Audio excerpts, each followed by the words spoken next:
Thank you so much for making it all the way here. Okay, that was cute. That was cute. I was practicing it before you came over here. So it's so exciting to get to talk to you because Making It is coming out soon. What can you tell us about it that we don't already know? Oh my gosh. Okay, well, I like to sum up the show in 3 C's. You're getting comedy, you're getting craftiness, and you're getting creativity. So I hope that people walk away from this show feeling inspired, feeling really kind of some happiness in their heart. This is a feel-good show. It's one that you want to watch with all the family and all your friends.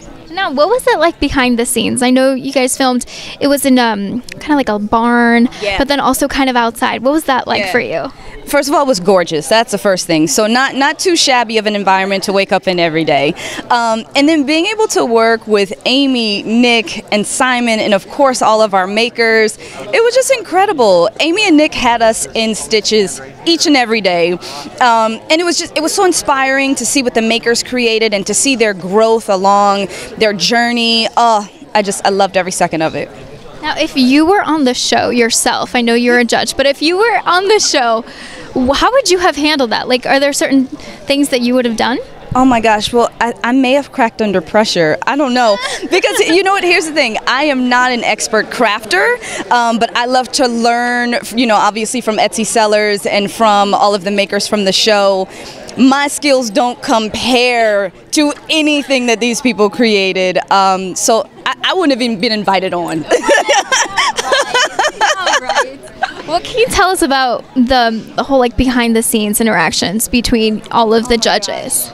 Oh, so the judges was just Simon and I, and and we had the best time. I mean, Simon is someone who I look up to. I looked up to way before this project. So 1, it's an honor to even be in his presence, and 2, I mean, we got each other. We got each other. There were a few times that we didn't agree on a few things, but tune in, you'll see what happens. But no, we had a great time. And now, what would you do now, going back to that time, if you could change anything about judging? Did you like how everything went? Gosh, I wouldn't change a thing. I wouldn't, because Simon and I took hours some days to figure out who to send home.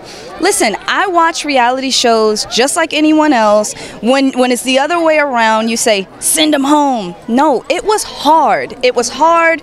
We maybe shed a tear or two because all of those makers are so incredibly talented, and it was difficult. I mean, gosh, what would you craft? I know we have a little crafting station on the other side. What would you craft?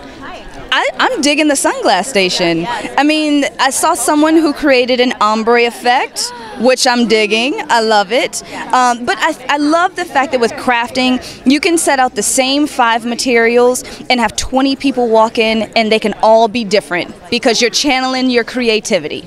That's what's fun to watch, for sure, as a viewer, and I'm sure as a judge as well. For sure. Last little question. What is your favorite summer moment that you've ever had? Summer memory. What? That's the hardest question ever.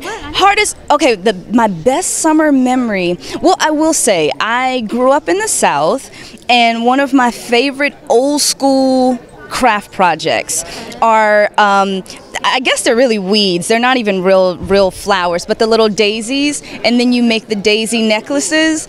I remember my friends and I used to make those and make flower crowns, and it brings me back to those good old days of my childhood and summertime, and yeah. And I feel like this show is going to do that for a lot of us. She's just, go back to our creative side. Stop being on our phones all the time. I mean, go to your phone for inspiration to craft, but then put it down and then make it. And then make it. Got it. Great. Thank you so much. We're so excited about it. Thank you very much.